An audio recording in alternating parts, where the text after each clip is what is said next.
nakita niyo ba yung nagva-viral ngayon na bakanting lote nagkaroon ng bill? May electric bill sila, yung bakanting lote yun. Ang gara, no? Ano ba yun? Na ano ba yun? Na magican ba yun? Kaya nagkaroon sila ng electric bill. Kasi pa, sa papanong paraan sila magkakaroon ng electric bill? Eh, bakanting lote nga, wala namang bahay doon.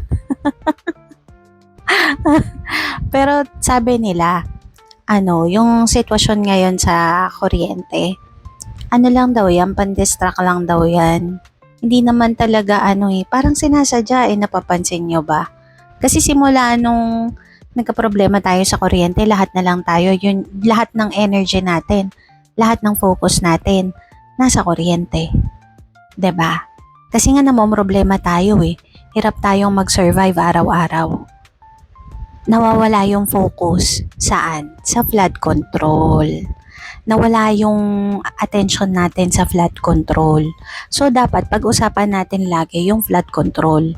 Kasi, kailangan nilang maiayos yun. Sabi, hindi naman daw, lagi uulan, mababawasan. Pero kahit pa mabawasan yung ulan, kapag ka daw nagkaroon ng bagyo matindi. Yun ang sabi nila. Kagaya ngayon, ang sabi nila, next week daw, meron daw paparating na bagyo.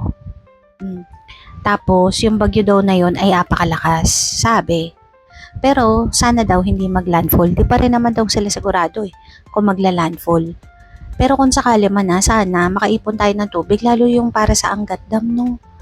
Sana magkaroon ng tubig yung Angat Dam. Kasi sabi nila marami na daw water interruption ngayon.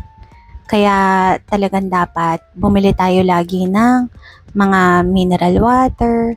Bumili na nga ako ng mineral container Kasi yun palang kaya ko. Pero susubukan ko rin bumili ng mga yung mga malalaking mineral water. Ganon. Yun lang.